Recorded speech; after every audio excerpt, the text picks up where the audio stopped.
అవమాన పరుల జగదీశ్వర్ రెడ్డిని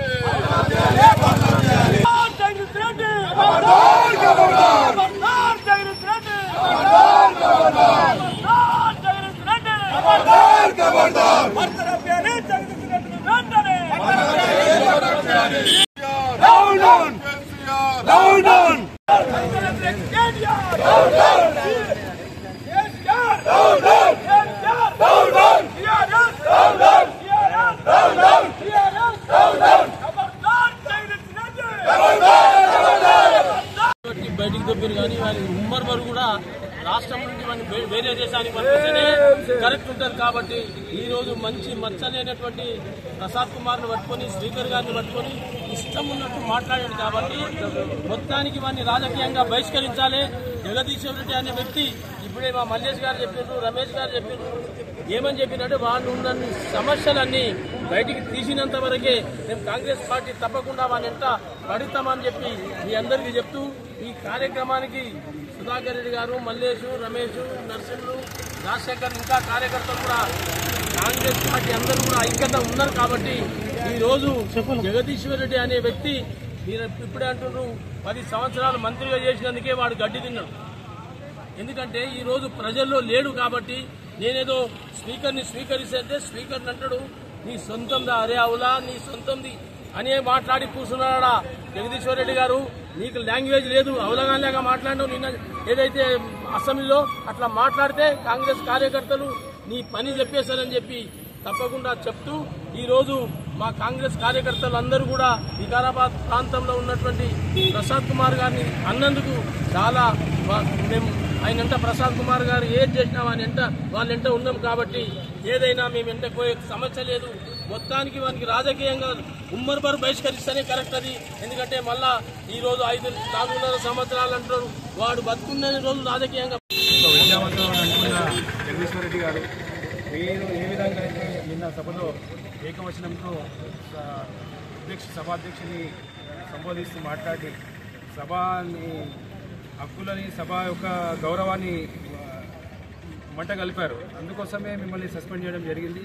మీ యొక్క దురహంకారం ఏ విధంగా తీసుకుపోతున్నది 10 సంవత్సరాల మీ యొక్క అథారిటేటివ్ గవర్నమెంట్ ఏదైతే ఉందో ఆ గవర్నమెంట్కి ఇప్పుడు ఈరోజు ప్రజల పాలనని మీరు విమర్శిస్తుంటే అందరూ నవ్వుకుంటున్నారు. ఏ విధంగా అయితే మీరు నిన్న ఒక స్పీకర్ని అవమానపరిచారో దానికి మా ప్రాంత ఎమ్మెల్యే సభాపతి అయిన ఒక స్పీకర్ని మీరు ఈ విధంగా అవమానించడం సరైనది కాదు. ఖబర్దారని చెప్తున్నాం అందరం. దుర్మార్గుడు జగదీశ్వర్ రెడ్డి గారు దొంగ. ఆయన చేసినటువంటి వ్యాపారాలు అంతా కూడా నల్గొండ జిల్లాలో మొత్తం తీసినట్ట ఫ్లెక్సీలు వేస్తారంట ఖచ్చితంగా. గతంలో ఆయన చేసినటువంటి దుర్మార్గం అన్ని కూడా అందరికీ తెలుసు. నిన్న యావత్ ప్రజలందరూ చూస్తుండగా స్పీకర్ గారిని అవమానించడానికి గల కారణాలు కూడా బయట పెట్టాల్సినటువంటి అవసరం ఉన్నది. వాళ్లకు కేసీఆర్ కుటుంబానికి 15 నెలలు దాటిన పదవు లేక పిచ్చోళ్ళయి ఎవరిని పడితే వాళ్ళని కరిష ఫలితం చేస్తున్నటువంటి పరిస్థితి కనిపిస్తా ఉన్నది.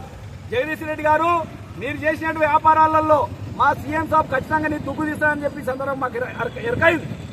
అయితే గతంలో నీవు చేసినటువంటి విద్యుత్ శాఖలో 84,000 కోట్ల రూపాయలు కుంభకోణం చేసినటువంటి దుర్మార్గుడు. దాన్ని బయట పెట్టగలరని చెప్పి ఎవరిని పడితే వాళ్ళను పిచ్చికి కరిచినట్టు కరుస్తున్నటువంటి తీరైతే మాకు బాధ అనిపిస్తుంది. మా స్పీకర్ గారు మంచి వ్యక్తి, బంగారం లాంటి వ్యక్తిని నీవు అవమానపరిచే విధంగా ప్రయత్నం చేసినావంటే నీవు దేనికైనా తెగిస్తావని చెప్పి మాకు అర్థమైంది. కాబట్టి ఖబర్దార్ జగదీశ్వర్ రెడ్డి, నిన్ను సస్పెండ్ చేసుడు కాదు, నిన్ను పూర్తిగా బర్తరఫ్ చేయాలని చెప్పి కూడా కాంగ్రెస్ పార్టీ హెచ్చరిక చేస్తా ఉన్నాం. భవిష్యత్తులో ఇంకెవరైనా కేటీఆర్ అయినా, హరీష్ రావు అయినా, కేసీఆర్ అయినా మా కాంగ్రెస్ ప్రభుత్వాన్ని గాని మా స్పీకర్ గారిని గాని ముఖ్యమంత్రి గాని అవమానిస్తే చూస్తూ ఊరికిన పరిస్థితి లేదని సందర్భంగా హెచ్చరిక చేస్తా ఉన్నాం. మీరు చేసినటువంటి అప్పులను అన్నిటి కూడా సమకడుతూ రాష్ట్రాన్ని ముందుకు కొనబోతున్నారు బాధతోటి. మీకు సిగ్గుండాలే. తెలంగాణ రాష్ట్రాన్ని సర్వనాశనం చేసిరు మీరు. దాన్ని గమనించకుండా మా మీద, మా పార్టీ నాయకుల మీద మీ అవాకులు చవాకులు ఎవరి కోసమే మీరు దుర్మార్గులారా ఖబర్దార్ అని చెప్పి సందర్భంగా హెచ్చరిక చేస్తూ ముగిస్తా ఉన్నాం. మన గౌరవనీయులు పెద్దలు పూజ్యులు మన వికారాబాద్ గౌరవ ఎమ్మెల్యే శాసనసభాపతి స్పీకర్ గడ్డం ప్రసాద్ కుమార్ గారి ఆధ్వర్యంలో జరుగుతున్న అసెంబ్లీ సమావేశంలో కూడా మనమందరం కూడా టీవీలో చూసినాం. అసభ్య పదజాలంతో అహంకార పూరితంతో జగదీష్ రెడ్డి స్పీకర్ గారిని అవమానపరచడం ఒక దళిత జాతికే అవమానం ఈరోజు, మన దేశానికే అవమానం ఈరోజు. ఎందుకంటే రాజ్యాంగ సృష్టికర్త, రాజ్యాంగ ప్రదాత, గౌరవనీయులు పెద్దలు, మన కీర్తిశేషులు డాక్టర్ బిఆర్ అంబేద్కర్ రాసిన రాజ్యాంగాన్ని ఈరోజు దొంగలో తక్కినటువంటి జగదీశ్వర్ రెడ్డి మీ అహంకారపూరితమైన భాషతో గౌరవనీయ స్పీకర్ గారిని అవమానపరచడం, ఒక దళితులనే మీ అహంకారంతో దళితుడిని దూషించడం, అవమానపరచడం మరి ఎంతవరకు సమంజసం? మరి ఈరోజు అందరూ టీవీలో కూడా రాష్ట్రం అంతా కూడా చూడడం జరిగింది. అందరు కూడా స్పీకర్ గారిని అవమానించడం, వారు నిజంగా ఎంత ఉద్రేకత ఉన్నారంటే ఇప్పుడు వాస్తవం కూడా టీఆర్ఎస్ వాళ్ళు ఎక్కడ కనిపిస్తే అక్కడ కొట్టే పరిస్థితి వచ్చింది. కాబట్టి మీరు జగదీష్ రెడ్డి గారు ఇకనైనా మాట్లాడి మాట్లాడు. ఈరోజు జగదీష్ రెడ్డి గారి దిష్టిబొమ్మ దహనం కార్యక్రమానికి ఇచ్చేసినటువంటి మా కాంగ్రెస్ పార్టీ నాయకులు, కార్యకర్తలు చాలా మంది ఉన్న పేర్లు చెప్తాయి కాబట్టి కాంగ్రెస్ పార్టీ నాయకులు, కార్యకర్తలందరికీ, అదేవిధంగా ప్రెస్ సోదరులకు నాయకులు హృదయపూర్వక నమస్కారాలు. అదేవిధంగా హోలీ శుభాకాంక్షలు కూడా తెలియజేసుకుంటా ఉన్నాం. మరి ఇంతకుముందే జగదీశ్వర్ రెడ్డి గారి మాజీ మంత్రివర్యులు జగదీశ్వర్ రెడ్డి గారి దిష్టిబొమ్మ దహనం చేయడం జరిగింది. మరి ఎందుకంటే ఈ కార్యక్రమం ఎందుకు చేసినామంటే నిన్న జరిగినటువంటి అసెంబ్లీలో జగదీశ్వర్ రెడ్డి గారు స్పీకర్ గారిని ఉద్దేశించి ఏకవచనంతో నీవు అని చెప్పి మాట్లాడడం, అదేవిధంగా మరి ఈ సభ మీ సొంతం కాదు, ఇది అందరి హక్కు, ఈ సభలో అందరికీ సమానమైనటువంటి హక్కు ఉన్నది అని చెప్పి ఒక దురహంకారమైనటువంటి మాటలు మాట్లాడడం వల్ల మరి ఈరోజు ఈ కార్యక్రమం చేస్తూ ఉన్నాం, నిరసన వ్యక్తం చేస్తూ ఉన్నాం. మరి అయితే జగదీశ్వర్ రెడ్డి గారికి నేను ఒకటి చెప్తా ఉన్నా, అయ్యా జగదీశ్వర్ రెడ్డి గారు, మీరు నిజంగా కూడా చదువుకున్న మూర్ఖులు అని చెప్పి ఈ సందర్భంగా తెలియజేస్తా ఉన్నా. మీరు చదువుకున్న వారని చెప్పి మీకు ఆ రోజు కేసీఆర్ గారు మరి మీకు మంత్రి పదవి కూడా ఇవ్వడం జరిగింది. మరి కేసీఆర్ కూడా ఒక తాగుబోతు, మరి ఆ పార్టీ మొత్తం ఒక పనికిమాలిన పార్టీ కాబట్టి ఈ రోజు అందరూ కూడా పార్టీలో మిగిలిన ఈ కొడుకులంతా కూడా పనికిమాలిన కొడుకులే, దేని కూడా పనికిరాదు. ఎప్పుడు ఏ విధంగా మాట్లాడాలి, ఒక స్పీకర్ గారిని ఏ విధంగా సంబోధించాలి, మరి ఏ విధంగా మర్యాదపూర్వకంగా సంబోధించాలన్న ఆలోచన కూడా కనీసం ఇంకింత జ్ఞానం వీళ్ళకు లేదు, టీఆర్ఎస్ పార్టీ నాయకులకు లేదు. మరి ఈ జగదీశ్వర్ రెడ్డి అనే పనికిమాలినోడు మరి ఉద్దేశపూర్వకంగా ఈ రోజు సభనంతా కూడా సజావుగా జరుగుతున్నటువంటి సభనంతా కూడా ఒక వేరే మార్గంలోకి తీసుకొని పోవాలని చెప్పి అందరినీ కూడా డీవియేట్ చేయాలనే ఒక దురహంకారమైనటువంటి ఆలోచనతోటి ఒక దుశ్చర్యతోటి ఈ కార్యక్రమం ఆయన చేస్తా ఉన్నాడు. మరి ఈయన ఒకవేళ పనికిమాలినోడు పనికిమాలినోడే అయితే మరి వీళ్ళంతా కూడా పనికిమాలి అనుకోవాలి. ఎందుకంటే కేసీఆర్ గారు కానీ, కేటీఆర్ గారు కానీ, హరీష్ రావు గారు కానీ మరి ఈ రోజు నిన్న జరిగినటువంటి ఈ సంఘటన గురించి కేటీఆర్ గారు, హరీష్ రావు గారు మాట్లాడుతూ వాళ్ళు చెప్తా ఉన్నారు. ఆయన మన కేటీఆర్ అంటున్నారు మా నాయన గారు ఆయన పెద్ద మనిషి అట్లా అన్నది లేకుండా అని చెప్తున్నాడు. కానీ ఇక్కడ కూడా మేము తప్పు చేసినాం, మాది తప్పైంది, మమ్మల్ని క్షమించాలని చెప్పి ఇక్కడ కూడా కేటీఆర్ గారు చెప్తలేరు. అదేవిధంగా ఈ దుర్మార్గుడు, ఈ మూర్ఖుడు ఈ జగదీశ్వర్ రెడ్డి కూడా మళ్ళీ అంటలేడు నేను తప్పు చేసినా, నేను ఏకవచనంతో అట్లా మాట్లాడేది లేకుంటే మరి మా అందరికీ కూడా సమానమైన హక్కులు లేవు. మన రాజ్యాంగ నిర్మాత అయినటువంటి డాక్టర్ బిఆర్ అంబేద్కర్ గారు స్పీకర్ గారికి మరి ఎన్నో పవర్స్ వాళ్ళకి ఇవ్వడం జరిగింది రాజ్యాంగంలో. మరి అదేవిధంగా వారికి ఎక్కువ పవర్స్ ఉన్నాయి, మాకు తక్కువ పవర్స్ ఉంటాయి, మేము ఎమ్మెల్యేలకు తక్కువ పవర్స్ ఉంటాయని చెప్పి ఈ మూర్ఖుడు ఎక్కడ కూడా ఒప్పుకున్న దాఖలాలు లేవు. మొన్న ఒకటే చెప్తా ఉన్నా, అయ్యా జగదీశ్వర్ రెడ్డి నువ్వు మంత్రి చేసినావు, అయినా నీకు బుద్ధి లేదు, నీకు తెలివి లేదు. మరి ఈ రోజు నేను చెప్తా ఉన్నా, ఎమ్మెల్యేలకు స్పీకర్కు ఒకటే పవర్ ఉండదు. ఎమ్మెల్యేల కంటే స్పీకర్ కు చాలా ఉన్నతమైన పదవి అది. దాన్ని కాబట్టి ఆ రోజు అక్కడ ఆయన కూర్చోబెట్టారు. లేదంటే ఎమ్మెల్యేలను స్పీకర్ గారు అందరూ సమానంగా కూర్చోబెట్టేవాళ్ళు, ఒకే కుర్చీల మీద కూర్చోబెట్టేవారు. ఆయనకు ఆ ఉన్నతమైన స్థానం ఇచ్చి, స్పీకర్ అంటే ఉన్నతమైన స్థానం కాబట్టి ఆయన అక్కడ కూర్చోబెట్టడం జరిగింది. మరి ఆయన చెప్పినట్లుగా మొత్తం సభ మొత్తం నడుస్తూ ఉంటుంది.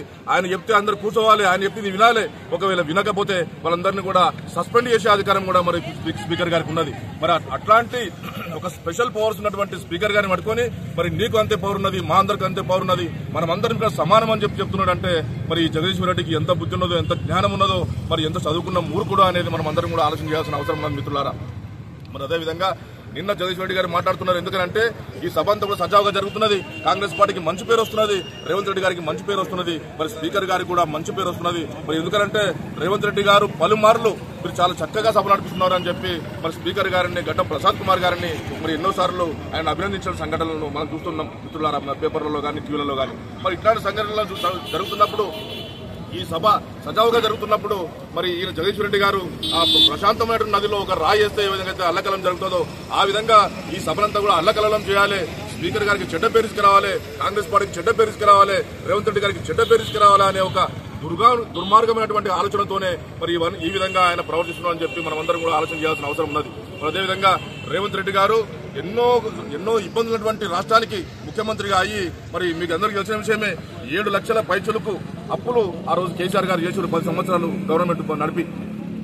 అదేవిధంగా మరి గవర్నమెంట్ ఉద్యోగస్తులకు 1 తారీఖు నుంచి 30 తారీఖు వరకు జీతాలు ఇచ్చినటువంటి పరిస్థితి రేవంత్ రెడ్డి గారు ముఖ్యమంత్రి అయినప్పుడు ఉండే. అయినప్పటికీ మరి ఈ రోజు రేవంత్ రెడ్డి గారు ముఖ్యమంత్రి అయిన తర్వాత అన్ని రాష్ట్రంలో జరుగుతున్నటువంటి అన్ని విషయాలను అన్ని సంఘటనలను కూడా సరిదిద్దుకుంటూ మరి గవర్నమెంట్ ఉద్యోగస్తులకైతే 1వ తారీఖున ఉద్యోగాలు వాళ్ళకు జీతాలు పడుతున్నటువంటి సందర్భం ఈ రోజు మనం చూస్తున్నాం మిత్రులారా. మరి ఇంతకంటే మనకు కావాల్సింది ఏమున్నది? మరి 30 తారీఖు వరకు గవర్నమెంట్ ఉద్యోగస్తులకు జీతాలు ఇచ్చే ఘటన ఆ రోజు మనం బీఆర్ఎస్ పార్టీలో కేసీఆర్ హయాంలో చూస్తున్నాం. మరి ఈ రోజు రేవంత్ రెడ్డి గారు ముఖ్యమంత్రి అయిన తర్వాత గవర్నమెంట్ ఉద్యోగస్తులందరికీ కూడా మరి 1వ తారీఖున మన వాళ్ళకు జీతాలు పడుతున్నాయి. మరి ఈ విధంగా నడిపిస్తున్నాడు. మరి అదేవిధంగా అభివృద్ధి ఒకవైపు, మరి అదేవిధంగా సంక్షేమ పథకాలు ఇంకోవైపు. మరి ఇప్పుడు చూస్తున్నాం మన వికారాబాద్ నియోజకవర్గం విషయానికి వస్తే ఇంచుమించుగా 150 నుంచి 200 కోట్ల రూపాయలు ఈ రోజు మన రోడ్లకు కానీ బ్రిడ్జ్లకు కానీ మనకి కూడా శాంక్షన్ అయినటువంటి పరిస్థితి ఈ రోజు మనం చూస్తా ఉన్నాం. మరి అదేవిధంగా సంక్షేమ పథకాల విషయానికి వస్తే మరి ఆరోగ్యశ్రీ 10 లక్షల వరకు పెంపు కానీ మన గవర్నమెంట్ వచ్చి 24 గంటల లోపే మరి మహిళలందరికీ బస్సు కూడా ఫ్రీ చేసినాం. అదేవిధంగా 200 యూనిట్ల వరకు కరెంటు ఫ్రీ చేసినాం. అదేవిధంగా 500 రూపాయలకే గ్యాస్ ఇస్తున్నాం.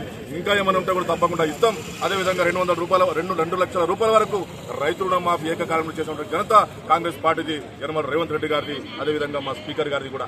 మరి ఈ విధంగా రాష్ట్రాన్ని అంతటి కూడా ఒక సిస్టమేటిక్ గా తీసుకొని పోతున్నటువంటి సందర్భం లోపల ఈ రోజు జగదీశ్వర్ రెడ్డి గారు ఈ దుర్మార్గమైనటువంటి ఈ దురహంకారమైనటువంటి మాటలు మాట్లాడడం అనేది చాలా వారి అహంకారానికి ఇది ఒక నిదర్శనం అని చెప్పి ఈ సందర్భంగా మీకు అందరూ తెలియజేస్తున్నా. ఈ బీఆర్ఎస్ పార్టీ వాళ్ళు ఏమనుకుంటున్నారంటే ఇంకా మేము పవర్ లో ఉన్నాం, ఇంకా మాది నడుస్తుంది అనుకుంటారు. అయ్యా టీఆర్ఎస్ పార్టీ నాయకులారా, జగదీశ్వర్ రెడ్డి గారు మిమ్మల్ని బట్టలు ఊడదీసి కొట్టే రోజులు దగ్గరలో ఉన్నాయి బిడ్డ. నువ్వు మా ప్రాంతానికి వచ్చినావంటే నీ సంగతి చూపిస్తాం. నేను ఎక్కడదక్కడ కొడక నేను చెప్తా ఉన్నాం. బట్టలు ఊడదీసి వెనుకబడి కొట్టే రోజు చెప్పులతో వెనుకబడి కొట్టిస్తామని చెప్పి ఈ సందర్భంగా హెచ్చరిస్తూ సెలవు.